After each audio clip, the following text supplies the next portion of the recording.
Гитлер со своей женой Евой Браун выжил и сбежал из Берлина. Некоторые утверждали, что он отправился в Южную Америку. В послевоенные годы ФБР и ЦРУ расследовали некоторые сообщения по этой теме, однако не придавали им серьезного значения. Утверждение 2009 года о том, что хранившийся в советских архивах череп, который долгое время считался принадлежащим Гитлеру, на самом деле принадлежал женщине, способствовал развитию множества теорий заговора.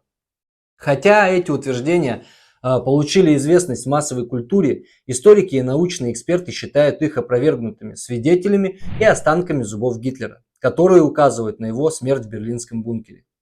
Вообще, версия о том, что Адольф Гитлер не покончил жизнь самоубийством, а бежал из Берлина, была впервые представлена широкой публике маршалом Советского Союза Георгием Константиновичем Жуковым на пресс-конференции 9 июня 1945 года.